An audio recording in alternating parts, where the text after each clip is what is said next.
여러분, 흑인 노예 해방 하면 어떤 사건이 떠오르세요? 미국의 링컨 대통령이 노예 해방 선언을 하고 남북전쟁을 승리로 이끈 덕에 흑인 노예들이 자유를 얻었다. 반사적으로 이런 내용을 떠올리시는 분들이 많으실 거예요. 그런데 링컨보다 약 70년 앞선 1791년 흑인 노예들이 혁명을 일으켰고 심지어 세계 최초로 흑인들의 독립국가를 세우기도 했다는 사실 알고 계신가요? 바로 카리브해의 작은 나라 하이티에서 일어난 일입니다. 하이티는 카리브해 정중앙 히스파니올라 섬의 서쪽에 자리 잡고 있어요. 10년 전인 2010년에는 대지진이 발생해서 사람이 15만 명 넘게 죽었고요. 먹을 것 없는 사람들이 진흙을 구워서 진흙 쿠키를 먹는 모습이 화제가 되기도 했죠. 이곳은 콜럼버스가 처음 도착한 섬이기도 합니다. 원래는 원주민이 수십만 명이나 살던 곳이었는데 유럽인들의 약탈에 시달린 끝에 100년 만에 멸종했습니다. 황금을 찾아 헤매던 유럽인들이 닥치는 대로 죽이고 노예로 팔아 넘겼거든요. 그런데 원주민이 사라진 뒤에 히스파니올라 섬은 뜻밖에도 정말로 황금을 낳는 섬이 됩니다. 유럽인들이 이 섬에 사탕수수를 기르기 시작했거든요. 사탕수수는 설탕의 원료입니다. 원래 동남아시아의 열대지방이 원산지인데요. 18세기쯤 되면 유럽인은 남녀노소 할 것 없이 설탕 맛에 중독됩니다. 유럽인이 즐겨 먹는 디저트와 음료에는 설탕이 빼먹을 수 없는 재료가 됐고요. 설탕의 인기가 치솟는 만큼 가격도 계속 올라갔죠. 유럽의 열강들은 열대지방의 식민지를 만들어서 사탕수수를 대량으로 키우려고 했습니다. 특히 히스파니올라 같은 카리브해 섬은 사탕수수를 키우기에 기후가 딱 좋았어요. 1659년 프랑스가 히스파니올라 섬의 서쪽을 점령해 식민지로 삼았고 이곳에 사탕수수 농장이 우후죽순으로 들어섭니다. 이 식민지를 프랑스어로 생도밍그라고 불렀어요. 그런데 당시 설탕 생산은 어마어마한 중노동이었습니다. 다 자란 사탕수수는 키가 4m가 넘어요. 이걸 베서 운반해서 즙을 짜내고 또 커다란 솥에 넣어서 오랫동안 끓여야 되거든요. 푹푹 찌는 낯선 열대에서 이런 일을 누가 하려고 하겠어요. 그래서 유럽인들은 아프리카에서 흑인 노예를 대거 데리고 옵니다. 18세기 말 통계에 따르면 생도밍그의 인구는 약 50만 명 정도였는데 그중 90% 이상, 그러니까 45만 명가량이 흑인 노예일 정도였죠. 흑인 노예의 삶은 비참하기 짝이 없었습니다. 하루 종일 쉴 수 없는 매질에 앉아서 쉴 수도 없고 목에는 가시가 박힌 철제 테를 씌워놓았어요. 사탕수수 껍질 벗기는 기계에 노예의 팔이 들어가는 사고가 종종 생겼거든요. 기계를 멈추는 게 아니라 도끼로 노예의 팔을 잘라냈습니다. 노예는 죽어도 되지만 기계는 멈추면 안 되거든요. 이런 시기니 흑인 노예들은 생도밍그에 도착한 지 1년 만에 절반이 죽어나갈 정도였어요. 유럽인이 사랑한 설탕의 단맛은 실은 노예의 피와 눈물이었던 거죠. 이러던 1789년 프랑스에서 어마어마한 사건이 터집니다. 바로 프랑스 대혁명입니다. 왕과 귀족들을 내쫓고 바람같이 등장한 혁명 정부는 역사적인 프랑스 인권 선언을 발표합니다. 이 선언문은 모두 17조로 되어 있는데 제1조의 내용이 이렇습니다. 모든 인간은 자유롭고 평등하게 태어나 생존한다. 사회적 차별은 공동의 이익을 위한 근거가 있을 때에 한정한다. 민주주의의 출발이 된 훌륭한 선언입니다. 하지만 생도밍그 같은 식민지의 흑인들은 이 선언에서 예외였습니다. 노예는 인간이 아니라 재산이었으니까요. 바로 이 부분에서 혁명에 불이 붙은 겁니다. 혁명이 시작되자 수백 개의 농장이 불탔고 백인 수천 명이 목숨을 잃었습니다. 오랫동안 쌓인 분노와 울분의 폭발로 섬은 아수라장이 됐고 여기서 살아남은 백인들은 겨우겨우 섬 밖으로 도망쳤죠. 이로써 혁명 성공이면 좋았겠지만 그건 아닙니다. 혼란에 빠진 생도밍그를 차지하려고 이웃한 영국이 군대를 보내거든요. 이 난장판 속에서 하이티 역사상 가장 존경받는 영웅이 탄생합니다. 투생 루베르츠르, 생도밍그에서 태어난 2세대 흑인이었죠. 일단 투생의 신부는 노예가 아니었습니다. 33살의 주인이 해방시켜줬거든요. 해방된 이후에는 사탕수수 농장에서 중간 관리자로 일했고 결혼도 했고 가족도 있었습니다. 특별히 군사교육을 받은 사람은 아닙니다만 구심점 없이 우왕좌왕했던 흑인들을 모아서 군사훈련도 시켰다고 해요. 투생은 숲속에서 치고 빠지며 치열하게 게릴라전을 펼쳤습니다. 영국군은 섬의 지리와 날씨에 익숙한 흑인들에게 밀려서 보존했죠. 더구나 황열병이라는 열대 전염병이 돌아서 많은 병사가 죽습니다. 흑인들이 이렇게 영국군을 상대하는 동안 프랑스 혁명 정부는 파격적인 결정을 내립니다. 생도밍그에서 노예제를 폐지하기로 한 거예요.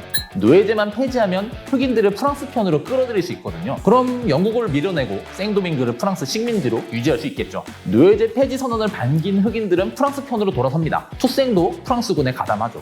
결국 1798년 영국군은 두 손 두 발 다 들고 생도밍그에서 떠나갑니다. 이로써 하이티 혁명은 한 고비를 넘게 되었죠. 투생은 이제 1년 남짓 사실상 하이티의 지배자가 됩니다. 하지만 겉으로는 여전히 프랑스에 충성을 맹세했다고 해요. 심지어 도망갔던 백인 농장주들도 섬으로 다시 돌아오게 했어요. 그리고 흑인들도 농장으로 돌아가서 다시 사탕수수 농사를 짓게 했습니다. 왜일까요? 이제 막 해방된 생도밍그는 바람 앞에 등불 신세였습니다. 언제 백인들이 다시 쳐들어올지 모르고 흑인 노예들은 나라를 세우거나 운영한 경험도 없었어요. 그러니 무작정 프랑스를 떠나서 독립하겠다고 할 수가 없었던 겁니다. 사탕수수 농사도 계속 지어야 설탕을 팔아서 돈을 벌고 그래야 군대를 만들어서 나라를 지킬 수가 있거든요. 하지만 흑인들은 물론 이제 노예 신세는 아니었지만 어쨌든 지옥 같은 농장으로 돌아가야 하는 거죠. 기분이 어땠을까요? 1799년 나폴레옹이 쿠데타를 벌이고 프랑스의 정권을 잡습니다. 독재자 나폴레옹, 온 세상이 자기 손아귀에 들어와야 만족하는 사람입니다. 투생 같은 사람이 마음에 들 리가 없죠. 나폴레옹은 곧장 투생을 내쫓을 준비를 합니다. 하지만 투생은 기죽지 않았습니다. 나폴레옹에게 보낸 편지에는 이렇게 적혀 있었대요. 흑인들의 1인자가 백인들의 1인자에게. 자신감 대단하죠. 이 자신만만함 때문에 투생에게는 검은 나폴레옹이라는 별명도 붙습니다. 1802년 나폴레옹이 보낸 원정군이 생도밍그에 도착합니다. 그런데 원정군은 이런 메시지를 가져옵니다. 생도밍그에서 노예제를 계속 폐지하고 현재 권력을 잡은 흑인들의 권리도 모두 인정하겠다. 그러니까 항복하고 프랑스에서 보낸 새 총독의 지배를 받아들여라.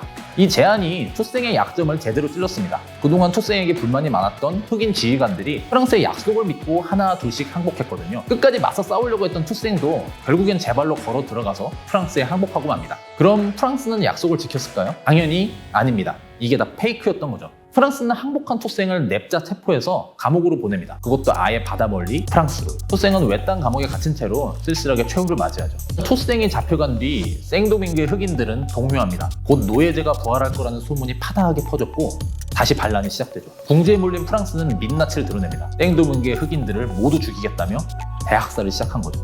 프랑스는 훈련받은 군견을 풀어서 흑인들을 물어 죽였고 발목에 쇠사슬을 묶고 바다에 빠뜨려 익사시키기도 합니다. 하지만 2년간의 전쟁에서 흑인들은 끝까지 버팁니다. 그리고 1804년 마침내 프랑스의 포기를 받아내고야 말았죠. 흑인들은 프랑스 말인 생도밍그 대신 원주민들이 원래 이 땅을 가리키던 말을 가져와서 나라 이름을 아이티로 삼습니다. 세계 최초 흑인 노예들이 세운 독립국가의 탄생입니다. 하지만 아이티의 독립 이후는 결코 순탄하지 않았습니다. 모든 유럽 국가들이 아이티의 독립을 인정하지 않고 관계를 끊거든요. 인기가 좋은 사탕수수도 수출길이 완전히 막힙니다. 심지어 프랑스는 아이티에게 거액의 배상금을 요구합니다. 잘못 들으신 게 아닙니다.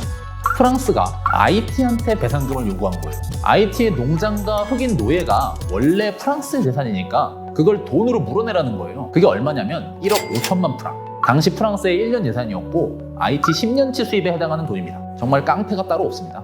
Certainement pas. 아이티는 유럽 최강대국 프랑스의 요구에 응할 수밖에 없었고요. 무려 120년에 걸쳐 1947년까지 배상금을 냈습니다. 하지만 아이티 혁명이 가져다준 충격은 꽤 컸습니다. 이 당시 영국에도 에스파냐에도 아이티 비슷한 식민지가 꽤 많았거든요. 다른 나라에서도 흑인들의 반란이 얼마든지 일어날 수 있었던 거죠. 늦기 전에 비인간적인 노예 제도를 폐지해야 한다는 목소리에 힘이 더 실렸고요. 그 결과 1834년에는 영국에서 노예 제도가 폐지됩니다. 그리고 미국의 링컨 대통령이 노예 해방 선언을 한 거죠. 첫 이야기로 돌아가서 우리는 왜 미국 대통령 링컨의 노예 해방만 기억하고 있을까요? 이게 미국에서 일어난 일이기 때문 아닐까요? 그리고 마치 위대한 몇몇 백인들의 결정으로 흑인들이 해방을 맞이하는 것처럼 기억하는 거고요. 흑인들의 첫 해방이었던 아이티 혁명은 흑인들 스스로 싸워서 이뤄낸 성과였습니다. 투생은 프랑스로 잡혀가면서 이런 말을 남겼대요. 내가 무너진다면 생도밍그의 자유의 나무는 쓰러질 것이다. 그래도 자유의 나무는 다시 살아나 땅속에 수많은 뿌리를 내릴 것이다. 투생의 말대로 아이티에서 뿌리를 내린 자유의 나무 덕택에 전 세계 흑인들이 끈질긴 투지로 노예 제도에서 벗어나 자유를 되찾을 수 있었던 건 아닐까요?